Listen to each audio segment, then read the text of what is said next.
Hello and welcome, Lynx here, and it is time to continue the end of an obsession. Second episode. Let's see how the life of a princess in the tower continues. And if the witch will be visiting. The witch that locked the princess up in the tower. Anyway, once more, you find yourself sitting by the tower window, looking out over the forest. The witch was right, you think glumly as you scan the tops of the trees. This tower is deep in the woods. For you strain your eyes, there is nothing but green, green, and more green. The trees are nigh on endless. You have pondered the pros and cons of jumping from the window before so that you might run to safety, but you already know that this is a fool's errand.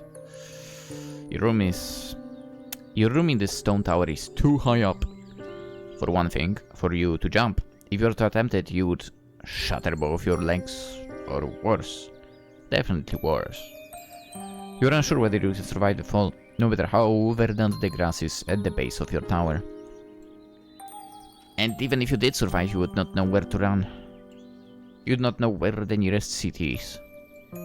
For all you know, it could be miles and miles away. Nobody will be coming to save you, and you cannot save yourself. Princesses shouldn't be too proactive. That isn't how stories like this are meant to go. Like a good little girl, you sit by your window, looking out over the forest which stretches on endlessly, and you think. You daydream, and you deter, but in the end you do absolutely nothing.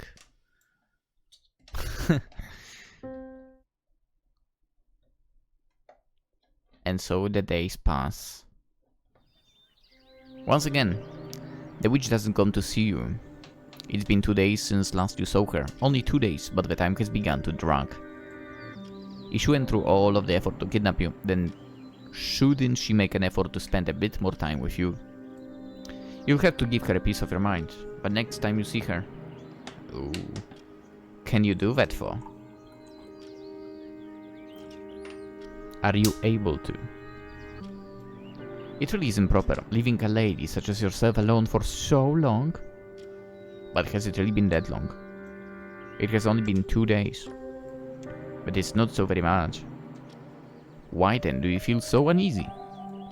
You have a vague feeling that in your past life, a life you can't remember, you did more than thinking about. Or lying about. Waiting.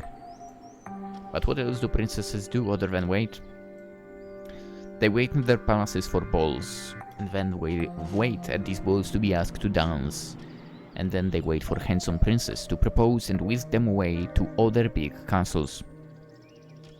You should be used to all of this inertia, the yawning, empty nothingness, but it still gnaws at you. It consumes you, eating you away from the inside out. But you are a good girl at the end of the day, and you know better than to overstep the boundaries of the role the witch provided you. You are a princess, and princesses ought not to try and escape. All you can do instead is remain in your room and let the world pass you by. And so one day passed, and then another, and not another.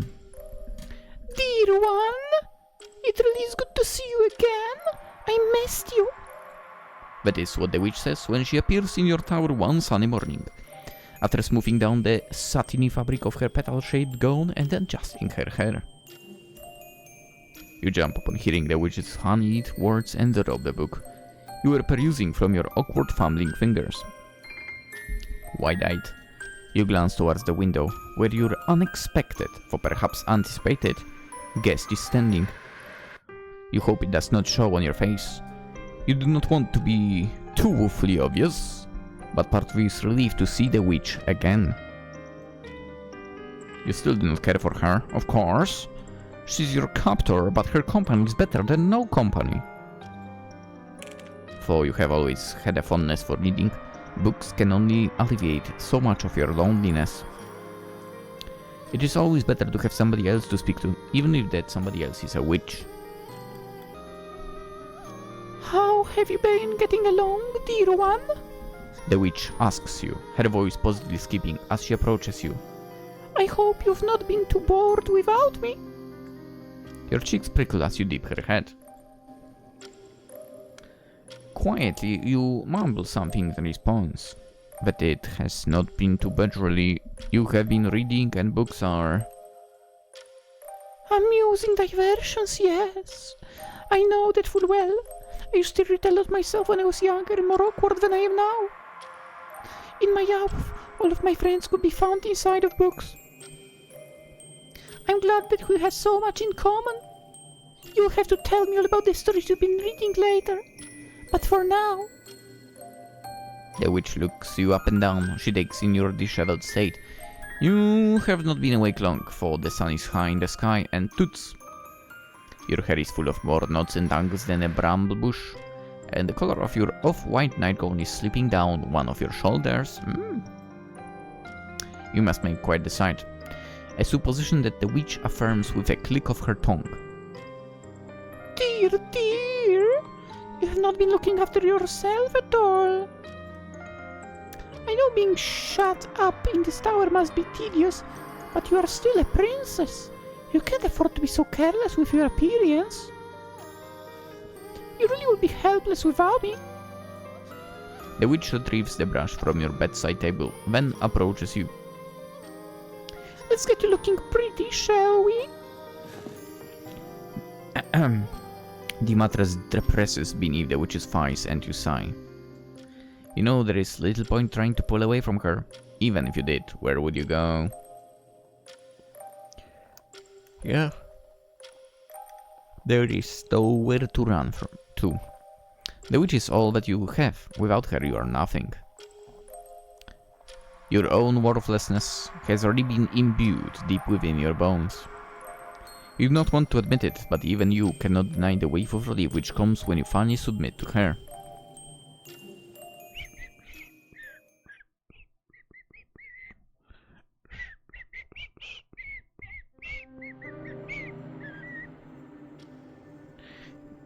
You know, now that I think about it, because I think in a way we can tell who exactly the witch is from the previous game.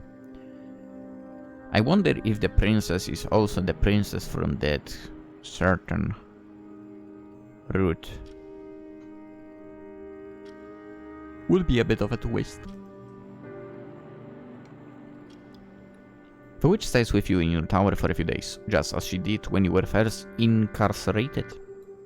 She tells you stories about her travels and about the sad girls whose wishes she also kindly grants. She also tells you fairy tales, some of which you remember vaguely from your childhood. She toys with your hair, weaving flowers through it, and she brews you cups of tea to keep you warm. She dresses you up in various outfits, and she paints your face as if you were a doll. Then, when the night falls, she takes you to bed. Embracing you, your body slotting together, as if it were meant to be. Maybe it was. For her touch unnerved you in the beginning, you begin to find a strange sort of comfort in her proximity. You cannot recall anybody being as gentle with you as her. For perhaps that is not saying very much, given you cannot recall much at all. Then, when she leaves you, you cannot help but feel her loss. The tower feels uncomfortably empty in her absence, like a newly missing tooth, an empty cavity which ages. You sit up in bed early in the morn, after her departure, and toy with your hair. You run your fingers through it, just as the witch did, but you are hopelessly clumsy and your fingers falter. You try to braid your hair, but you cannot manage it without it coming untied. Part of you wonders whether this is not some great failing, given you are a princess. Are princesses not supposed to take great pride in their looks? Primping and preening? You must be a poor sort of princess. But despite that, the witch still cared enough to try and kidnap you. That must mean that you are worth something, if not to your parents. Did they really love you? If they haven't bothered to look for you, then to the witch. At least you have her. And that is enough for the present to soothe you, no matter how hollow your heart might be. Might feel. Well, might be as well works, I guess.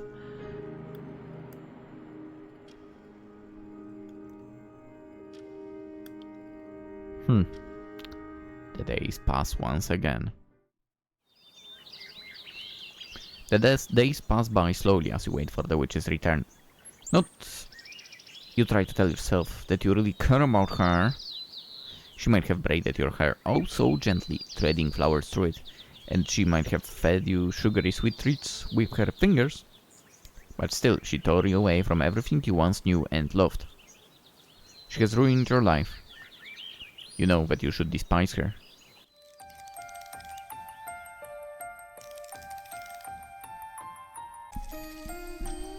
But when the witch finally returns, you set your book down a little too quickly and look at her a little too expectantly.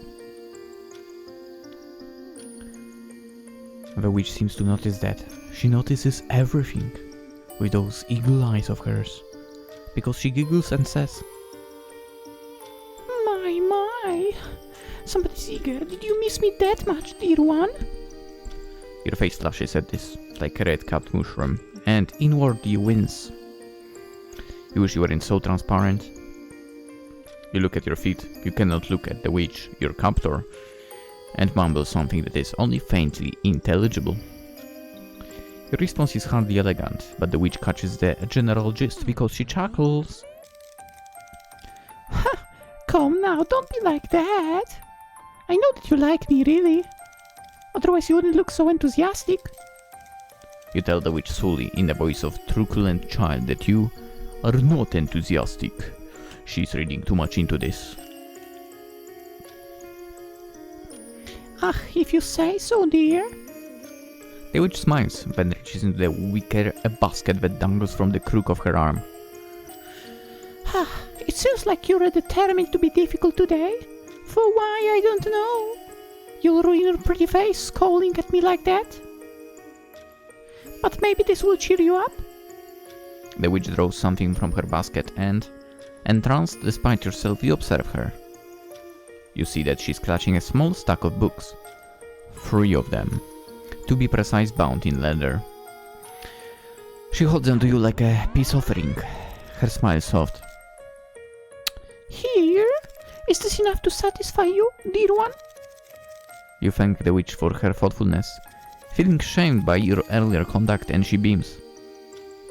Whew, it is no trouble at all. I would not wish for you to be bored. Now let me look at you. How have you been faring in my absence? I see you've been eating well. That's good, but... The witch examines you critically, as a sculptor might eye a piece of marble, conjuring with their mind's eye the hidden art piece waiting to burst forth from within it. Something about the way the witch looks at you makes you tremble. Her gaze really is discerning. It's as sharp as a razor, uncomfortably so. Why does the witch make you feel like this? You'd not know, but... Oh dear, your hair looks awfully naughty. Have you not been taking proper care of it? You ask the witch once more why it matters, and she toots. Of course it matters. If you stop paying attention to your appearance, my eyes might begin to wander. I'm a fickle woman after all. She's hardly a woman, she's a witch. Still a woman.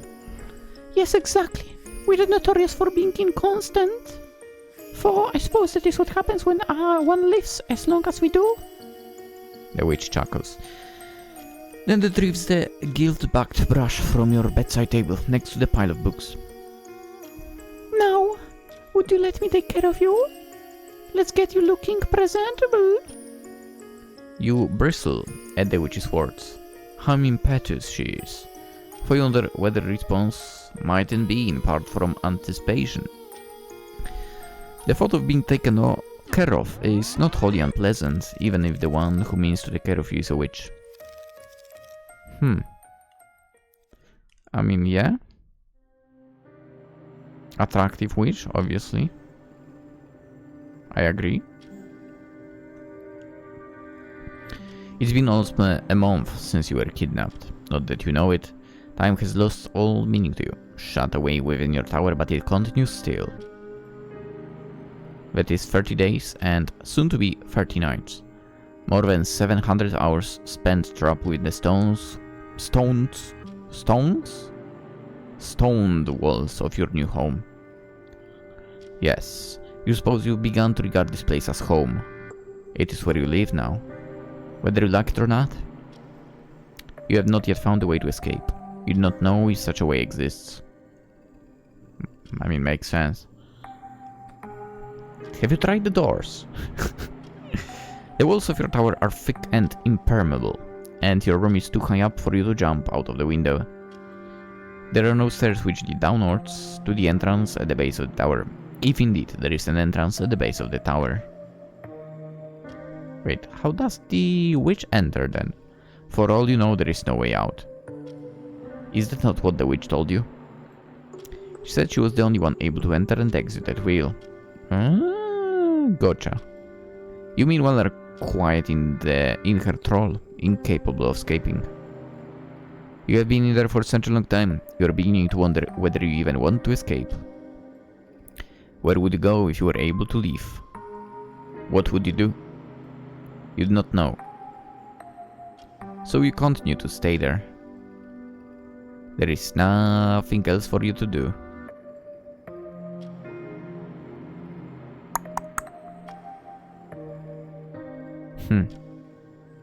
And so the days continue to pass and pass and pass. And pass and pass and pass. And it's just like that. Do you ever feel like screaming, dear one? The witch asks you this question one day, when she's sitting with you up on the bed. Once more she's toying with your hair, her fingers sneaking through it like the teeth of a comb. Her fingers are long and cold, as are her nails. They scrape against your neck, oddly inhuman, and you tremble, for you try to suppress it. You do not want her to know that she unnerves you, or worse still that she endears you. You ask the witch, who sounds uncommonly wary, whether something is bothering her, and she sighs in response. Isn't that apparent? It is rather apparent, yes. It is not like the witch to speak of being tired. You thought that this was an emotion which afflicted lesser people, not all-powerful beings such as herself. Oh, you flatter me. I'm hardly all-powerful. I endured my fair share of hardship before I was able to become the woman I am today. I have suffered in my time. Oh yes, more than you might realize. But my recent suffering has been of the more manageable garden variety, I suppose.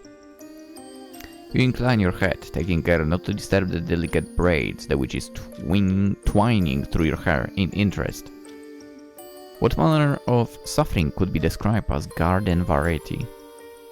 Variety, whatever. It is silly, really, but... The witch clears her throat, then says, I told the grant wishes, yes? You think she had mentioned it, yeah? Well, there is the thing. Putting yourself in a servile position to others only ever results in headaches. So many girls demand so very much of me. It fast becomes tiring, and they can be so ungrateful too. I have been doing my best to live up to everybody's expectations, but it wears upon me. I have rather begun to sicken of other people. They can go and rot for all I care. But you are different. I know no matter how much hardship I have to endure, you will not leave me. You will not abandon me. I won't let you. Hehe. Hehehehe. Oh boy.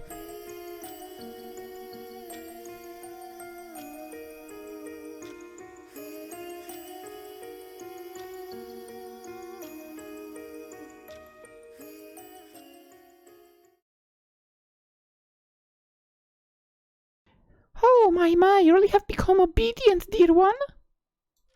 The witch's voice is warm in your ear, her breath ghosting against your skin, as she sits behind you up on your bed. Once again, the witch is toying with your hair. She never seems to tire of it. I was about to say that. And you no longer try to pull away from her. You do not want to. What would you be without her? At this point you can hardly imagine that. The witch, recognizing how dependent you become, giggles and says, You really are a good girl. You're quite a handful in the beginning, but you've warmed up to a good deal. It makes for quite a change.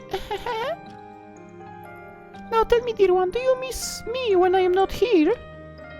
You swallow. Ooh. Your own saliva tastes musty on your tongue, like an old dress which has not been worn in years, like a subterranean prison cell which sees no sunlight. For the witch is asking, it is a moot question, surely knows the answer. Yes, you miss her. When she is away, you miss her awfully. How nice! I'm glad to hear it.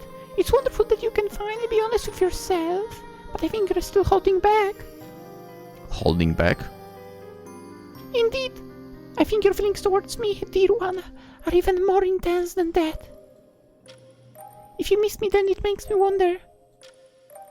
Do you also love me? For a few moments you simply sit there, stunned. You know not what to say, what to do. For the witch's touch is gentle. You feel trapped, a prisoner clapped in irons. If you had strength enough, you would throw her hands off you and scramble away, clutching what little remains of your dignity to your chest. But what dignity do you have left, really, when you have already surrendered yourself to a wicked witch? You can no longer pretend to have any airs and graces. But even then, you find there is only one thing you can say to her. Oh, there is only one answer. Interesting. I'll override over here. I don't love you. Sorry, I don't love you. Oh? The witch frowns, her arms crossed. Is that so? You worried initially that the witch might be hurt by your response, but that does not seem to be the case. Instead, she seems to ponder, now holding one hand beneath her chin. A moment passes and then... Well, it's no matter. I expected as much. We haven't spent all that much time together. Not yet, at least. For a witch, a few months is nothing, really. We are beings who exist beyond mere mortals. Conception of time. We see years as seconds, months as a mere blinking of the eye. I could keep doing this over and over again, until you profess to love me, as I know you do deep down. Or so you think. Here, the witch's knife takes on a sinister edge. She retrieves her knife from the air. Where did she pull that? You hardly know. And then says, And I think that is just what I will do. Now please don't squirm, dear one. This won't hurt too much. You want to ask her what she means and what she wishes to do with that knife. But you can't get the words out, for perhaps this is a good thing. Such questions are awfully trite and tedious, and they are pointless besides. You already know what the witch is planning. She moves in quick and nimble as a dancer, winding an arm about your waist. It is past the two. I have no clue if I read this correctly, by the way. You are her partner, put close her chest as if in a lover's embrace. You feel her fingers splayed against you, feel her breath upon your cheek. Oh shit. Then you feel the blade of her knife. It enters your chest, plunging deep, deeper than you thought it possible for such a small knife to penetrate. And you gasp. You splatter. The front of your nightgown blooms red, just like a garish rose, so bright it hurts for you to look at. It's too painful. The smell of copper fills the air, it fills your mouth, your vision begins to skew, as does your body. You pitch to one side, clumsy as a duckling, no longer a ballerina worthy of performing upon the same stage as the witch. She's graceful and elegant, as if she's made of air, and you have never felt more lumbering. You pitch to one side, the witch stepping back in a flurry of crimson as she does. Oh my! Careful, dear! I will want you to stain my lovely dress. Then your head hits the floor with a smack. For a few moments, as you lay there, you know pain. A sharp, intense agony which consumes you like a wildfire. Your blood pours from your chest, pooling on the floor in a sticky puddle. You try to breathe, but your body refuses you. Your lungs ache, and every inhalation is agony. The few sad, pathetic snatches of air you are able to inhale taste like glass. It hurts. It hurts. It hurts. It hurts. But to your immense relief, it doesn't hurt very long. The witch bends down, knife in hand. Gently she caresses your face, as for she means to soothe you, as for she cannot countenance how you came to be in such a sorry state. My apologies, dear one. I wasn't as efficient as I would have liked. I still don't have much practice with this, but I'm sure I'll forget it all soon enough. In a few minutes this will fade away, just like a bad dream. Then she plunges the knife into your limp, unresisting body once more. You feel the cold, inorganic material plunge deep inside of you, chilling you from inside out. The knife violates your body, which is fast becoming a corpse. More of your life's blood oozes from the gaping, violent wound in your stomach, which is very, very red, just like a rose. And then there is nothing. You bleed out, your vision blaring, and you die. You do not even have a chance to try and resist your fate. This witch is not merciful, no matter how she claims to care for you, and she will not grant you such a reprieve. Why would she, when you rejected her so colossally? In this fairy tale, theatre full of bad endings, oh boy, you reaped what you sow with your cruelty, your callousness. But don't worry, this is not the end. Oh, don't you know that all fairy tales have a happily ever after? Oh, you feel sick when you finally wake up. Like an injured animal, you lie there, so enfeebled you can scarcely move. Your chest hurts, as though it was recently split apart. Your heart, meanwhile, hammers anxiously in your breast, a thick, unwieldy piece of muscle which is working too hard to assert its own existence. With trembling fingers you look down. You half expect to find the front of your nightgown dyed red with blood, but it's not to be. Your nightgown is a pure, peerless white instead, the fabric smooth and unwrinkled. How peculiar. You were so convinced upon waking that you would find a crater in your chest, a hole where your heart used to be, but your reality is a touch disappointing. It feels like a letdown. But you would rather have your heart in place, you suppose, inside your breast, than outside it and lying up on the floor. With your immediate welfare assured, you then glance about your surroundings. You think that this room, with its stone walls and the bookcases and the wooden chair by the window, looks vaguely familiar. Where have you seen it before? You wonder this, trying to grasp at your faint, fleeting memories, when you hear a voice. You whip your head about, the lights in the room flickering, the sun outside sinking, then rising again, and...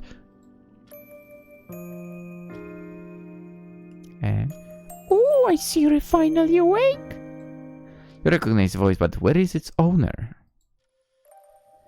Ah, just there, you see her now. There is a woman standing by bedside. She has hair the color of sunset that curls around her face. Her eyes are soft and a smile plays about her lips. She looks sweet like an angel, but you know only too well that looks can be deceiving. Have you not spoken to her once before? In this very room? You are sure you have, but the harder you try to grasp the details, the more faint and flimsy they become. Perhaps you are making it up. You always have had a penchant for daydreaming. You have not seen this woman before. And if you have, you must have seen her in a dream. Or else perhaps a nightmare. Oh, you poor thing. The woman toots. It is almost as though she can tell what you're thinking. Or maybe she can simply see your feelings written upon your face, because she says, You look to be in a bad way. You're fully dazed, but I ought to be able to help you. Here, drink this. The one with eyes like roses hands you a mug, one which is earthen and full of some warm liquid of a suspicious honeyed hue. You look down the cup and it's dun brown contents, askance. Is this really safe for human consumption? Yeah, it's fine, silly. I've not poisoned it, if that's what you're worried about. In fact, it's the opposite. The opposite. Indeed, I enchanted it to soothe any unwanted aches and pains. And I'm sure your head is aging. It must be after everything that's happened. What happened? Now, I'll only answer one question at a time. It will get confusing otherwise. And you must be plenty confused already. Now, come on. Drink. You are the hesitant to fulfill the request. She's a stranger after all, and you have no idea what the liquid inside cup is. This could be some sort of trap. But the woman is smiling, and she doesn't necessarily look wicked. Perhaps you can trust her. You bring the cup to your lips, not knowing what else to do. The wave of her expectant stare is uncomfortably heavy, and begin to sip. The drink is warm, surprisingly so. It makes your lips tingle. As for the taste, well, it's not unpleasant. In fact, it's quite nice. Is it honey? You only intended to take a small sip of the curious drink, but before you know it, you have downed the whole mug. We've read this before, by the way. It tastes so good, and your head does feel a lot lighter. You thank the woman hesitantly. You know not what else to say, and she beams. It's alright. I thought you could use a little pick-me-up. After everything, you've not had an easy time of it. Haven't you? No, you don't remember? The woman asks. Not a single thing. Well, maybe that's for the best. What happened to you was probably quite traumatic, if I did try to be gentle. I don't want to cause you any undue hurt, but here is the thing. It's surprisingly hard to kidnap a princess from a palace without causing a bit of a fuss. The woman laughs. Her laughter is light, just like her voice, and it washes over you.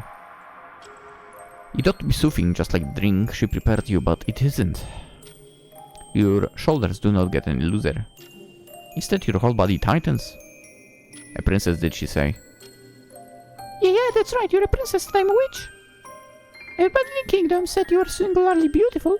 Not that I put much stock in the rumors, of course. I mean, how many people can say they've actually seen a princess?